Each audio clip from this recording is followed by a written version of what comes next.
πρόσωπο της Εκκλησίας ο όρος βία? Ποια συνόματα θα μπορούσατε να σκεφτείτε? Βία σημαίνει εγκληματικότητα, σημαίνει άρνηση της ζωής, απαξίωση της ζωής, σημαίνει θάνατος ίσως, ό,τι πιο έτσι, αρνητικό και ό,τι πιο αποθητικό θα μπορούσε κανείς να σκεφτεί στο μυαλό του. Μπορεί να συμπεριλαμβάνει όρος βία. Προφανώς η βία είναι ένας έτσι, ευρύς όρος και βλέπει κανείς να έχει διάφορες διαστάσεις στην εποχή μας και ξέρω εγώ θα το παρομοίαζε κανείς σε μια λαγναία ύδρα, ας πούμε, που σκόβεις ένα κεφάλι και άλλα έρχονται να αυξάνονται και να πολλαπλασιάζονται. Ό,τι πιο αρνητικό συναίσθημα μπορεί να αισθανθεί κανείς. Για να αντιμετωπίσουμε τη βία στην Κίσαμο, τι χρειάζεται να κάνουμε και πώς? Ναι. Πρέπει βασικά βέβαια να πούμε και προκαταβολικά ότι δεν θεωρούμε ότι το ζήτημα της βίας είναι έντονο πρόβλημα στην πόλη μας. Δεν το θεωρούμε έντονο πρόβλημα. Είμαστε μια μικρή επαρχιακή πόλη, ήσυχη και ήρεμη. Δεν έχει τα προβλήματα των μεγαλοπόλεων. Βέβαια, σε κάθε μεγαλούπολη και σε κάθε συνάθρηση πολιτών και συγκέντρωση η βία συνυπάρχει σαν ένα φαινόμενο εγγενές. Δεν είναι μεγάλη βία στην πόλη μας. Ναι, θεωρώ ότι η Κίσαμος δεν έχει τέτοια θέματα σε βαθμό που υπάρχουν στα αστικά κέντρα, σε όλα τα αστικά κέντρα δηλαδή. Και αυτό δικαιολογείται γιατί είναι ένας επαρχιακός τόπος. Δεν είναι τόσο έντονο το φαινόμενο εδώ πέρα στο Καστέλι. Ούτως ή άλλως δεν είναι και μια κομμόπολη θεωρείται, δεν είναι μια μεγάλη πόλη. Γιατί εξαρτάται, αν είναι αναλογικά με τον πληθυσμό, μπορούσε να πει κανείς. Τα κρούσματα δεν είναι τόσο πολλά ή τουλάχιστον δεν είναι τόσο πολλά που καταλήγουν στην αστυνομία. Πολλά λήγουν πριν φτάσουν σε εμάς. Εκεί πέρα όμως πράγματι δεν είναι τόσο έντονο το φαινόμενο να έχουμε συνεχώς κρούσματα βίας εξαιτίας μιας βεντέτας ή μιας διαφοράς κτηματικής κυρίως. Δεν καταλήγει δηλαδή πάντα σε σωματική βία. Βέβαια έχουμε πολλές περιπτώσεις λεκτικής βίας. Σε αυτές τις περιπτώσεις απειλές ή εξυβρήσεις συμβαίνουν σε πολύ μεγαλύτερο βαθμό. Είχαμε κάποια προβλήματα. Πιστεύω ότι δεν θα συνεχίσουν στο θέμα του βεντετισμού. Αν συνεχίσουν τα προβλήματα, επειδή συνήθως για τα ζώα και τα χωράφια γίνονται αυτά που γίνονται, αυτό δεν μπορούμε να το προμετωπίσουμε. Οι απειλές είναι καθημερινή βάση μεταξύ τους, απειλεί ο ένας, απειλεί και ο άλλος, έτσι εκτονώνονται λεκτικά. Είναι ορισμένα προβλήματα που δημιουργούνται εδώ σε σχέση με την παραβατικότητα, με τους ξένους που έχουμε και όλα αυτά, τα οποία βέβαια δεν είναι σε μεγάλο βαθμό, παρατηρούνται όμως κατά καιρούς. Δεν νομίζω ότι απειλείται η ασφαλειά μας, πλην όμως είναι ένα ζήτημα που μας απασχολεί και στο Δήμο, απασχολεί και την κοινωνία και τα σπίτια σας και την αστυνομία. Δεν γνωρίζω ότι παλαιότερα έχουμε πιο πολλά κρούσματα βίας, ειδικά μεταξύ τους οι αλλοδαποί. Να διαχωρούμε, λέμε για τον ρατσισμό, ήδη οι αλλοδαποί μεταξύ τους κρούσματα πέρα από ξυλοδαρμό και μαχαιρώματα μέχρι και φόνους. Πριν μια μισή δεκαετία, που οι λαθρομετανάστες ήταν πολύ πιο πολλοί, δεν είχαν χαρτιά, κρυβότανε, λευκές περισσότερες, αδικήματα περισσότερα και ο κόσμος προστατευόταν με αυτόν τον τρόπο, νόμιζε, με το να χτυπάει, να δέρνει, να φοβερίζει. Αντί να έρθει να το καταγγείλει το περιστατικό, αναλάμβανε ο ίδιος να λύσει τη διαφορά με τη βία προσωπικά. Έπαιρναν τον νόμο στα χέρια τους, μόνοι τους, χωρίς να ενημερώσουν την αστυνομία. Θεωρήθηκε ένας βιασμός μιας ντόπιας από εδώ, από αλλοδαπούς. Δεν θα πω λεπτομέρειες αν ήταν πραγματικός ή όχι, πλην όμως τότε ξεσηκώθηκαν στο Καστέλι με σκοπό να διώξουν κάποιους ξένους.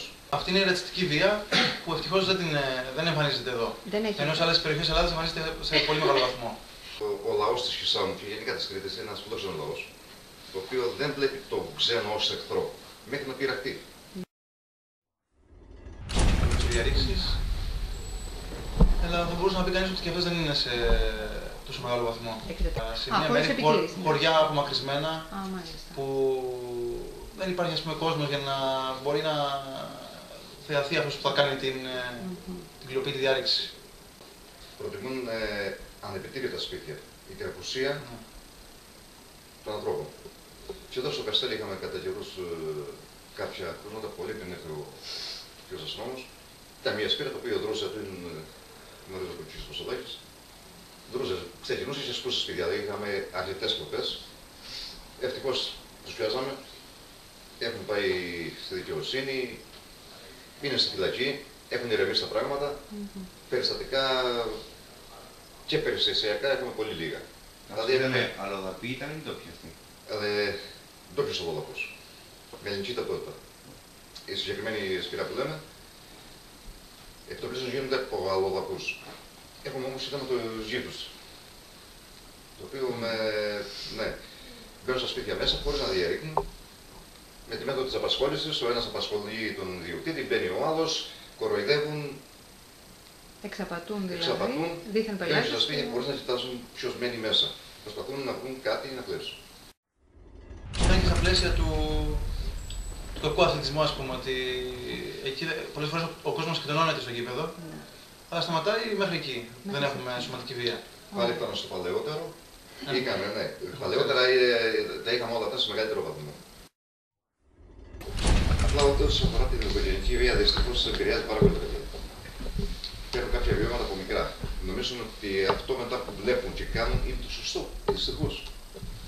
Είναι σιέματα. Είναι πάντα αποτελεσματική η παρέμβαση της αστυνομίας?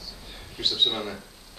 Κατά καιρούς έχουμε τραπέζια από τις φυλακές, τους οποίους τους κυνηγάμε μερονύχτα. Εδώ η περιοχή από ντόπιους να κινδυνεύσει η ζωή μας δεν έχει κινδυνεύσει. Θέλω να πω ότι είναι μια από τις ασφαλέστερες περιοχές. Πέρα τα μικροδικήματα της κλοπής, αυτά που αναφέραμε και προλίγου, και κάποια άλλα δικήματα βέβαια που θα τα αναφέρω μετά, η ζωή ενός ανθρώπου δεν κινδυνεύει εδώ ιδιαίτερα. Διότι όταν λέμε για βία εννοούμε και τα τροχιά ατυχήματα, έτσι. Προς το είναι ακόμα ένα μεγάλο θέμα στο Καστέλι, ειδικά στο Καστέλι που είμαι από το 1992. Εγώ προσωπικά έχω πάει σε 14 θανατηφόρα τροχιά. Δυστυχώς. Χωρίς οι άλλοι συναδέλφοι, κάθε χρόνο κάποιος σκοτώνεται. Είναι όλοι οι νέας ηλικίας. Δυστυχώς. Έχουμε και σε μεγαλύτερες ηλικίες από απρόσεξη, από θέματα υγείας κτλ.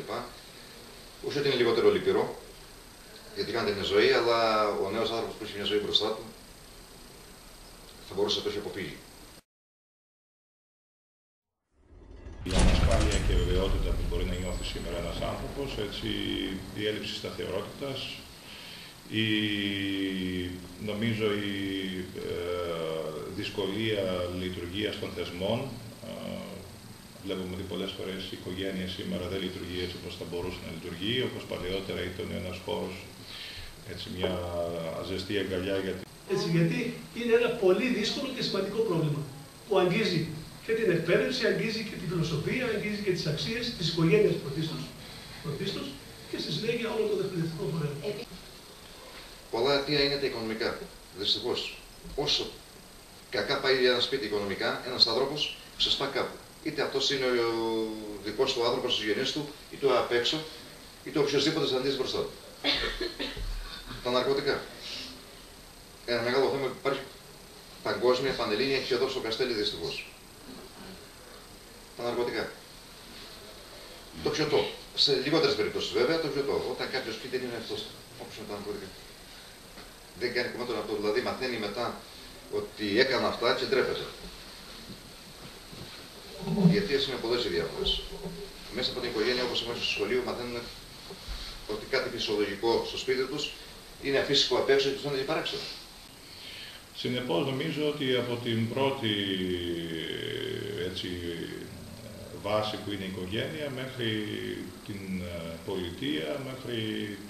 Νομίζω όλοι οι θεσμοί περνάνε μια κρίση στην εποχή μας. Και όλη αυτή η ανασφάλεια και η βεβαιότητα που είναι κυρίαρχο στοιχείο στην ατμόσφαιρα, συμβάλλει και συντελεί στην αύξηση της βίας. Είναι ζήτημα παιδείας, πώς θα μπορέσουμε να εμφυσίσουμε στους ανθρώπους ένα αίσθημα αυτογνωσίας και αγάπης απέναντι στον εαυτό τους πρώτα και απέναντι στους άλλους, ούτως ώστε να ζούμε αρμονικά. Θα πρέπει να έχουμε περισσότερα μαθήματα στην παιδεία, στο δημοτικό, τροφονομική παιδεία. Έτσι τα παιδιά ουσιαστικά από την παιδική τους, μάλλον από την εμπειρική τους ηλικία, γαλοχούνται μέσα σε ένα πνεύμα και σε ένα κλίμα βίας.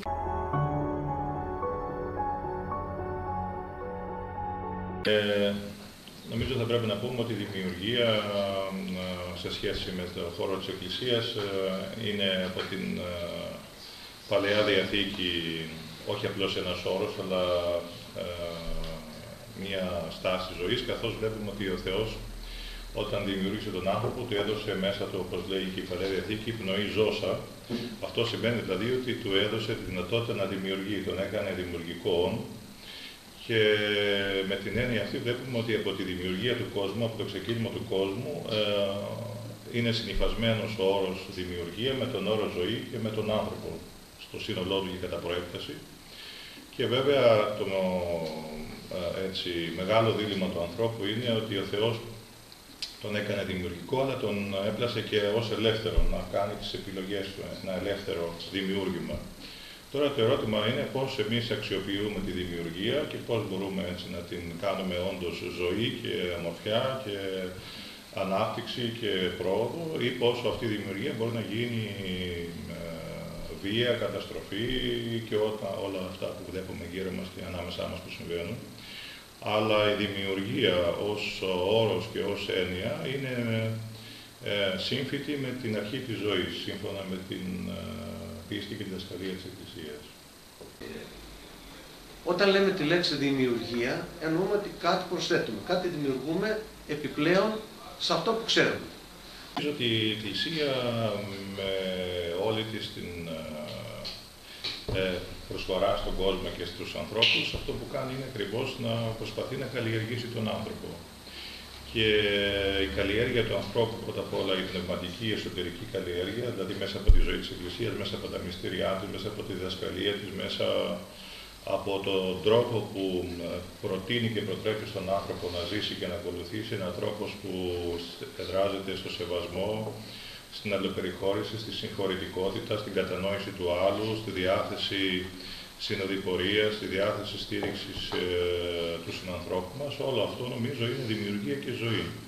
Συνεπώς η Εκκλησία από την πρώτη μέρα που ο άνθρωπος έρχεται στον κόσμο, από τη γέννησή του, με τη βάπτισή του και με την είσοδό του μέσα στη ζωή της Εκκλησίας, έχει ως πρωταρχικό στόχο και προτεραιότητα να βοηθήσει τον άνθρωπο στο να μπορεί να δημιουργεί σε μια γόνιμη και ουσιαστική δημιουργία και στο να μπορεί ο άνθρωπος μέσα από όλη αυτή τη σχέση του με τον εαυτό του και με τον συνάνθρωπό του να καλλιεργείται και ο ίδιος, αλλά και να έχει μια θετική προσφορά και για τον εαυτό του, αλλά και για τους υπόλοιπους και για τον κόσμο όλο δηλαδή.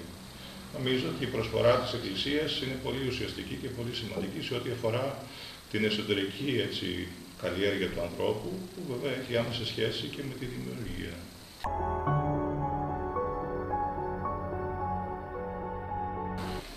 Σε δημιουργία έργων και κοινωνικών δομών, και αυτά επηρεάζουν την ποιότητά μας.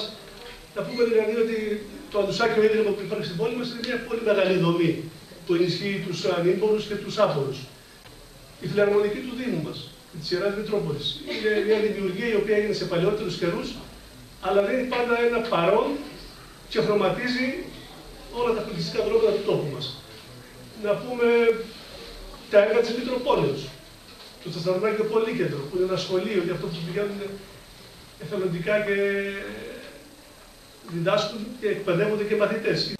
Και σε τεχνικά έργα να πούμε τώρα, να πούμε ότι εκτελούμε το βιολογικό αυτή τη στιγμή που είναι το μεγαλύτερο έργο που έγινε ποτέ στην Κίσαμο, το τεχνικό που θα απαλλάξει και τον κόλπο της Κισάμου από τα απόβλητα, αλλά και θα καθαρίσει και την πόλη μας. Αθλητικά δρόμενα, μέσα από τα αθλητικά δρόμενα οι μαθητές θα έρθουν κοντά μας και οι νεολαίοι. Μέσα από τα πολιτιστικά δρόμενα, μέσα από τις εικαστικές διαδρομές, μέσα από τις συναυλίες, πιστεύω ότι μπορούν οι μαθητές, ανάλογα με την ψυχολογία του καθενός και με το τι επιθυμεί και τι επιθυμεί να κάνει σε ατομικό επίπεδο, μπορεί να έρθει.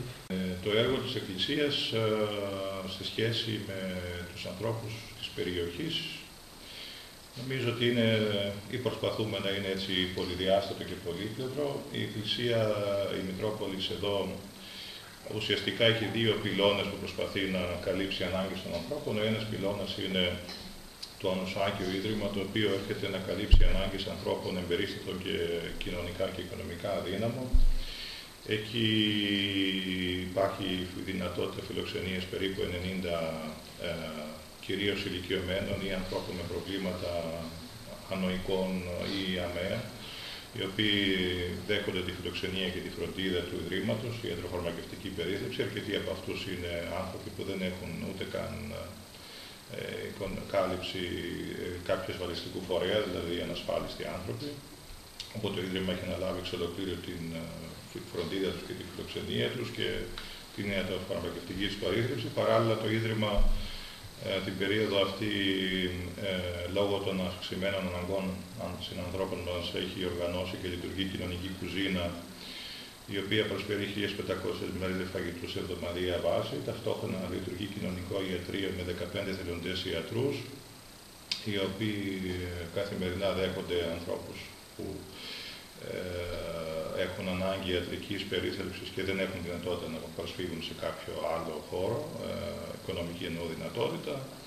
Ταυτόχρονα λειτουργεί 2 προγράμματα κατοίκων βοήθειας που φροντίζουν περίπου 250 εμπερίστατους στην ευρύτερη περιοχή, δέχονται δηλαδή τη φροντίδα των προγραμμάτων αυτών, είτε άτομα είτε οικογένειες, σε εβδομαδιαία βάση γίνεται αυτή η φροντίδα. Επιπλέον έχει 4 φυσικοθεραπευτήρια που δέχονται περίπου 1.500 περιστατικά ετησίως σε όλη την ευρύτερη περιοχή, και εκεί σε Μαγκεσέλινο. Έχει και κοινωνικό παντοπολείο, το οποίο και εκείνο έχει εντάξει ένα αρκετό αριθμό ανθρώπων που δέχονται σε εβδομαδιαία βάση τρόφιμα, τα οποία εκείνοι οι ίδιοι τα μαγειρεύουν και τα χρησιμοποιούν. Σε σχέση με το θέμα της νέας γενιάς, προσπαθούμε μέσα από το Τσατσαρονάκιο Πολύκεντρο, το οποίο είναι εδώ δίπλα από το κτίριο αυτό, το οποίο καλύπτει ανάγκες κυρίως παιδιών νέων, μέσα από τις σχολές που λειτουργεί του Οδείου της Μητροπόλεως. Περίπου 10 σχολές είναι που τα παιδιά μπορούν να έχουν τη δυνατότητα να μάθουν διάφορα μουσικά όργανα, λύρα, φλαούτο, πιάνο, drums και διάφορα άλλα μουσικά όργανα. Επίσης, λειτουργεί κοινωνικό φροντιστήριο που περίπου 120 παιδιά με εθελοντές εκπαιδευτικούς έρχονται και έτσι αποκτούν κάποιες επιπλέον γνώσεις σε σχέση με το σχολείο τους. Επίσης υπάρχουν οι νεανικές συντροφιές που περίπου 100 παιδιά νηπιαγωγείου, δημοτικού και γυμνασίου κάθε Σάββατο με εθελόντες εκπαιδευτικούς έρχονται και απασχολούνται δημιουργικά. Υπάρχει επίσης θεατρική ομάδα για παιδιά γυμνασίου και λυκείου με περίπου 50 παιδιά που είναι σε αυτή την ομάδα ενταγμένα.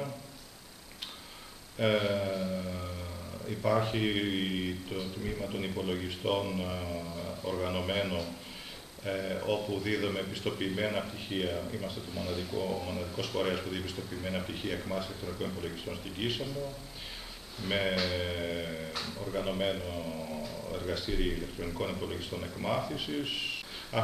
Σχολεία γεωγραφίας επίσης, που είναι 2 τμήματα, με περίπου 40 εγγεγραμμένους που παρακολουθούν.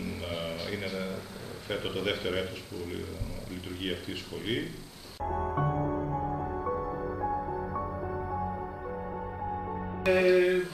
Αν θέλουμε να επισημάνουμε κάποια πράγματα που πρέπει να τα διορθώσουμε.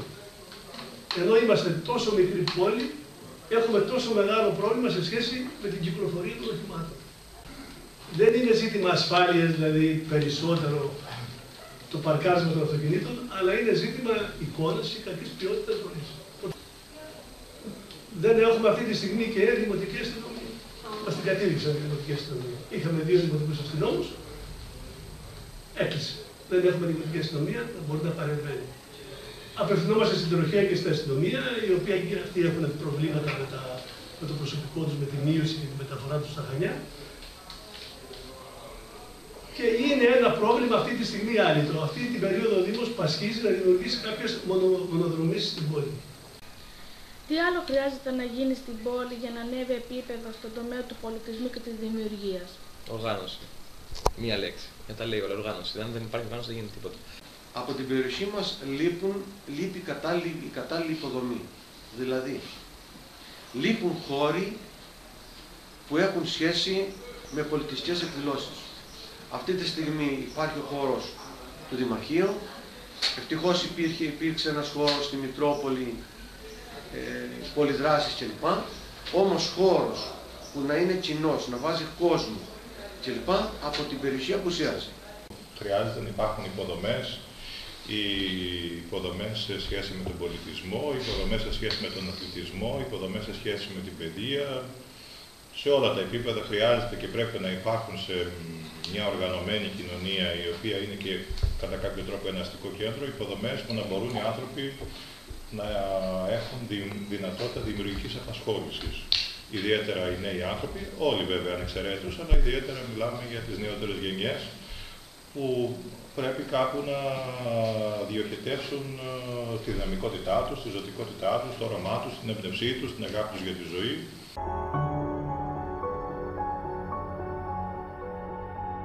Να πούμε ότι η νεολαία στην Κίσαμο είναι ένα ζωντανό κομμάτι της Κισάμου, το οποίο είναι οριοθετημένο, συγκροτημένο, έχει το συμβούλιο του, έχει τη διαδικασία με την οποία λειτουργεί και κάνει την παρουσία του συχνά και τακτικά μέσα στα δρόμενα της πόλης μας.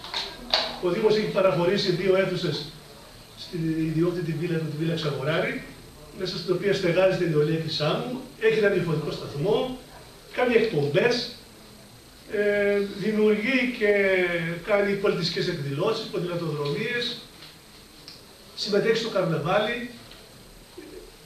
Είναι ένα κομμάτι ζωντανό και είναι και πρωτοπόρο στον εθελοντισμό. Θεωρούμε δηλαδή ότι συνολικά η νεολαία Κισάμου, και χωρίς να μπαίνουμε στα επιμέρους έργα, τα οποία είναι πολλά, δίνει ένα δυναμικό παρόν στην πόλη μας, συμμετέχει στα δρόμενα, τη θαυμάζουμε, την αξιολογούμε και ενισχύουμε και εμείς όσο μπορούμε το έργο της. Πώς λειτουργείτε? Πώς λειτουργούμε λοιπόν? Η νεολαία Κισάμου έχει ένα εκλεγμένο 7μελές συμβούλιο, το οποίο λέγεται ανά 2 χρόνια από τα μέλη. Και το συμβούλιο είναι υπεύθυνο για τις αποφάσεις και για τις δράσεις του συλλόγου. Ουσιαστικά ξεκίνησε από μια παρέα που είχε μια ιδέα. Γιατί βλέπαμε ότι τα πράγματα ήταν λίγο στάσιμα, ήταν μια περίοδος που δεν γινόντουσαν και πολλά πράγματα στο Καστέλι. Οπότε λέμε, γιατί να μην συσπηρωθούμε, να κάνουμε ένα σύλλογο, να μαζέψουμε και άλλα παιδιά από άλλες παρέες, να δημιουργήσουμε ένα σύλλογο και να κάνουμε πράγματα. Τόσο απλή ιδέα, τόσο απλή μετάφραση. Και νομίζω το δημιουργήσαμε και προσπαθούμε να το επεκτείνουμε κιόλας. Είναι στην ευχέρεια του κάθε συμβουλίου οι στόχοι που θέτει. Δεν είστε τυποποιημένοι, αυτό μπορεί να αλλάξει. Δεν γίνεται να τυποποιήσει την νεολαία και να τυποποιήσει γενικά τον τρόπο που σκέφτεται ένας νέος άνθρωπος. Πολύ σωστά. Οι ιδέες είναι διαφορετικές και πολύπλοκες κάθε φορά. Θέτουμε στόχους να δημιουργήσουμε, δεν γίνεται να δημιουργήσεις χωρίς στόχο. Όταν ξεκινάς, έχεις μια ιδέα, ουσιαστικά είναι ένας στόχος, η ιδέα, και προσπαθούμε να την υλοποιήσουμε. Αυτό κάνουμε. Έχουμε ιδέες, προτείνουμε, υλοποιούμε. Τόσο απλά και ωραία. Ο πολιτισμός είναι και ο αθλητισμός, ο πολιτισμός είναι και η μουσική όπου κάνουμε συναυλίες. Ο αθλητισμό το αναφέρω από τα αθλήματα που κάνουμε το καλοκαίρι, ποδηλατοδρομίες, που έχει να κάνει και με το να γνωρίσουμε καλύτερα τον τόπο μας. Προσπαθούμε και έχουμε φέρει και μία παράσταση, έχουμε στηρίξει και άλλη μία, ώστε να υπάρχει γενικά πολιτιστική κίνηση στο Καστέλι. Πολιτισμός είναι νομίζω όλα αυτά που κάνει η νεολαία. Υπάρχει τώρα πλέον και ομάδα θεατρική της νεολαίας Κισάμου, όπου στόχο έχει το θέατρο για τους νέους Κισάμου, για τους πιο νέους Κισάμου, για τους μικρούς ουσιαστικά. Επειδή εμείς ασχολούμαστε με το παραδοσιακό ριζίτικο τραγούδι, γι' αυτό και το ονομάσαμε το Σύλλογος Ριζιτών του Κίσαμος, επειδή δραστηριοποιούμαστε τοπικά. Ο σύλλογος μας δημιουργήθηκε τώρα πριν 25 χρόνια με μοναδικό στόχο να διαφυλάξει την παράδοση στον τόπο μας. Με αυτή λοιπόν την έννοια δημιουργούμε κι εμείς, γιατί υπάρχουν πάρα πολλά μέλη του συλλόγου, νέα και παλιά, τα οποία μαθαίνουν σχετικά με την παράδοση του τόπου μας, τα τραγούδια, το χορό, οι παραδόσεις ήδη και έθιμα του τόπου μας, άρα και εμείς από την πλευρά τη δική μας δημιουργούμε. Ο σύλλογος είναι πολύ γνωστός γιατί λειτουργούμε χρόνια. Συνεργαζόμαστε με όλους τους τοπικούς φορείς, τους τοπικούς συλλόγους, το Δήμο, την Εκκλησία, πρωτήτερα μάλιστα όταν ήταν Καποδιστριακή Δήμη, συνεργαζόμαστε με τον Δήμο Ιναχωρίου, τον Δήμο Μυθύμνης, τον Δήμο Κισάμου, τον Δήμο Κολυμβαρίου. Συνεργαζόμαστε πάρα πολύ με την τοπική εκκλησία, σε εκδηλώσεις. Ο Σύλλογος δραστηριοποιείται, δηλαδή πέρα από τοπικά, δραστηριοποιείται και εκτός της περιοχής της Σάμου. Όπως υπάρχει επίσης και ένας σύλλογος παλαιότερος, πολύ παλαιότερος από εμάς, ο Σύλλογος Προβολής της Σάμου Ιγρατούσα, ο οποίος ασχολείται με το θέμα της παράδοσης, της διατήρησης της παράδοσης και όχι μόνο στον τόπο μας, που αξίζει να αναφερθούμε και σε αυτόν και να τον συγχαρούμε, διότι έχει προσφέρει πάρα πολλά στη διατήρηση της παράδοσης του τόπου μας στην περιοχή μας. Συνεργαζόμαστε με όλους τους πολιτιστικούς φορείς, οπότε δεν υπάρχει κανένα πρόβλημα μεταξύ μας στο τοπικό επίπεδο. Και όχι μόνο στο τοπικό, αλλά και σε επίπεδο νομού, γιατί συνεργαζόμαστε πάρα πολύ και με τους συλλόγους που ασχολούνται με το ίδιο αντικείμενο σε επίπεδο νομού, σε συνέδρια, σε πολιτιστικές εκδηλώσεις, κοινές πολιτιστικές εκδηλώσεις. Γενικά είναι καλό να συνεργάζεσαι με τους άλλους συλλόγους, γιατί ενώνεις τις δυνάμεις σου και πας πιο εύκολα στο στόχο σου.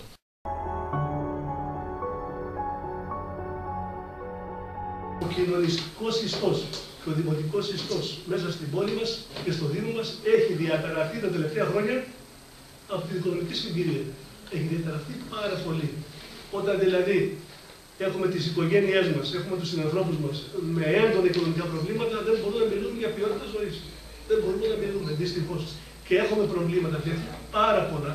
Έχουμε πάρα πολλά και στην περιφέρεια του Δήμου μας και εντός του Δήμου μας. Και η βοήθειά μας για τη λύση αυτών των προβλημάτων, για να αυξήσουμε την ποιότητα, είναι πέρα από τις δομές που υπάρχουν, τις κοινωνικές και που βοηθούν πάρα πολύ, το Αντουσάκιο Ίδρυμα, που μας βοηθάει πάρα πολύ, που παρέχει κάθε μέρα στους αντίπορους στέγη, φαγητό καθημερινά. Από ό,τι ξέρω, υπάρχουν διάφορες εθελοντικές ομάδες που έχουν δημιουργηθεί και οι οποίες ομάδες οργανωμένα έτσι και ουσιαστικά έχουν διάφορες παρεμβάσεις σε σχέση με τον τόπο και τα προβλήματά του. Είναι πολύ σημαντικό νομίζω να καλλιεργηθεί ο εθελοντισμός από όλους μας και ιδιαίτερα από εσάς, από τα νέα παιδιά, από τους νέους ανθρώπους. Ο εθελοντισμός είναι δύναμη ζωής και μπορεί να μεταμορφώσει ένα τόπο και μια περιοχή. Επειδή πολλές φορές όλοι μας όλα τα περιμένουμε έτοιμα να μας τα δώσουν και λέμε πάντοτε φταίει, ξέρω εγώ, ένας θεσμός φταίει ο άλλος. Πολλές φορές δεν έχουμε συνειδητοποιήσει ότι και εμείς μπορούμε, όταν έτσι οργανωθούμε μέσα σε εθελοντικές βάσεις και μέσα από εθελοντικές δομές, να προσφέρουμε και να δημιουργήσουμε για τον τόπο μας και για τις ανάγκες του και να γίνει και πιο μορφική η ζωή μας. Και ο εθελοντισμός είναι πολύ σημαντικός, πιστεύω. Υπάρχουν τέτοιες δράσεις, σίγουρα μπορούν να αυξηθούν και να πολλαπλασιαστούν και να καλλιεργηθούν. Μπορούμε λοιπόν με τον εθελοντισμό να καλύψουμε κάποια προβλήματα που ξέρουμε στη γειτονιά μας και στους αεροδρόμους μας, φανερά ή μυστικά, μέχρι ότου δούμε να βελτιώνεται αυτή η οικονομική κατάσταση, ώστε να μπορέσουμε να αντασάνουμε. Διότι είναι ένα πρόβλημα που επηρεάζει την ποιότητα ζωής των ανθρώπων πάρα πολύ και μπορεί να ψάχνει την παραγωγικότητα πολλές φορές, δυστυχώς. Είναι καλό οτιδήποτε γίνεται σε δράση να επικοινωνείται, δηλαδή να φαίνεται στον κόσμο. Όχι μόνο για να δείξει ο σύλλογος το έργο του, αλλά για να δει και ο κόσμος τις δυνατότητες που έχουν, όχι μόνο νεολαία, ένα σύνολο ατόμων. Ένα σύνολο ατόμων που απλά ασχολείται με τον πολιτισμό, εθελοντικά.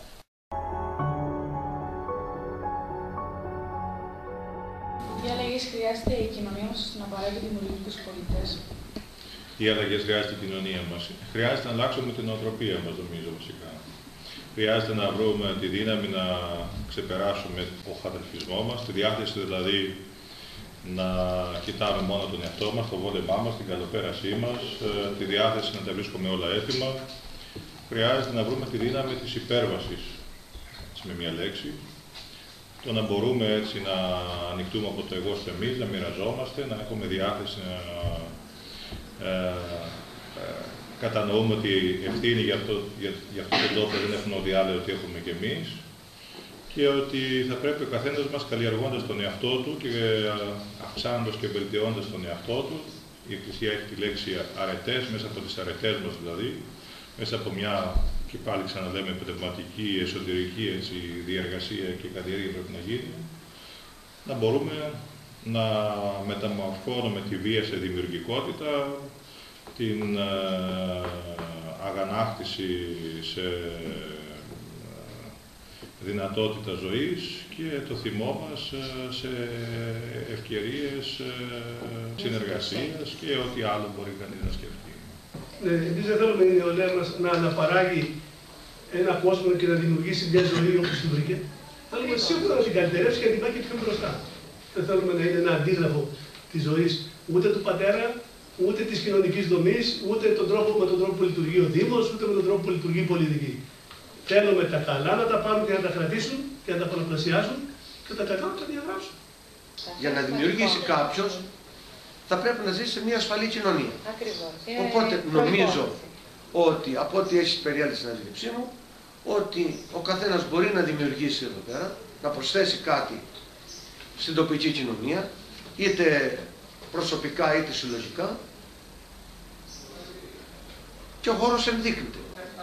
Υπάρχει βέβαια η μικρή βία στο τοπικό επίπεδο, αλλά η οποία βία δεν μπορεί να παρεμποδίσει τη δημιουργία. Ένας τόπος για να ευημερήσει πρέπει να υπάρχει δημιουργία. Αν υπάρχει στασιμότητα στον τόπο, δεν υπάρχει δημιουργία. Αυτό που λέτε λοιπόν είναι 100% φυσικό. Αλλά για να υπάρχει ευημερία θα πρέπει να μην υπάρχει και βία. Αυτό είναι κανόνας. Είναι το βασικό αυτό πρόβλημα το πρώτο. Η ηρεμία και η ησυχία μας και η οικονομική μας άνεση για να μπορούμε να παράγουμε και πολιτισμό και να δημιουργούμε. Συντρόφως ένας άνθρωπος μπορεί να περάσει από το στάδιο της βίας στο στάδιο της δημιουργίας. Τι μπορεί να συντελεστεί ή να αλλάξει μέσα στην ψυχή του ώστε να γίνει αυτό. Με ποιους τρόπους, δεν ξέρω τώρα αν είναι οι τρόποι αυτοί κονσερβοποιημένοι και τυποποιημένοι. Νομίζω όσο καλλιεργείται ένας άνθρωπος εσωτερικά μέσα του, όσο περισσότερο αποκτά παιδεία με την ευρύτερη έννοια του όρου, όχι απλώς εγκεφαλικές γνώσεις, όσο πιο πολύ καλλιεργημένος ένας άνθρωπος, τόσο περισσότερο μπορεί να κάνει τις υπερβάσεις σε σχέση και με τη βία και γενικότερα τις υπερβάσεις που χρειάζεται να κάνουμε όλοι μας στη ζωή μας για να προχωράμε και να ανεβαίνουμε τα σκαλοπάτια της ζωής. Νομίζω είναι θέμα εσωτερικής καλλιέργειας, θέμα δηλαδή πνευματικής διαργασίας του ανθρώπου και εκεί είναι που ο καθένας μας έχει και το δικό του μερίδιο ευθύνη. Με αφορμή την εργασία αυτή, καταλάβαμε τι σημαίνει συνεργασία, υπευθυνότητα, κριτική σκέψη, επίγνωση. Πρόθεσή μας ήταν να δοκιμάσουμε τον εαυτό μας σε κάτι καινούριο, να ανακαλύψουμε νέους τρόπους μάθησης, να διοχετεύσουμε την ενέργειά μας σε κάτι χρήσιμο για όλους μας, να προσθέσουμε στον κόσμο το δικό μας δημιούργημα. Θα ήμασταν ιδιαίτερα χαρούμενοι αν αυτό που κάναμε φανεί χρήσιμο σε πολλούς άλλους. Μα το πιο σημαντικό είναι η συνειδητοποίηση ότι για να δημιουργήσουμε μια καλύτερη κοινωνία πρέπει πρώτα να δημιουργήσουμε τον καλύτερο εαυτό μας και αυτό είναι δική μας ευθύνη.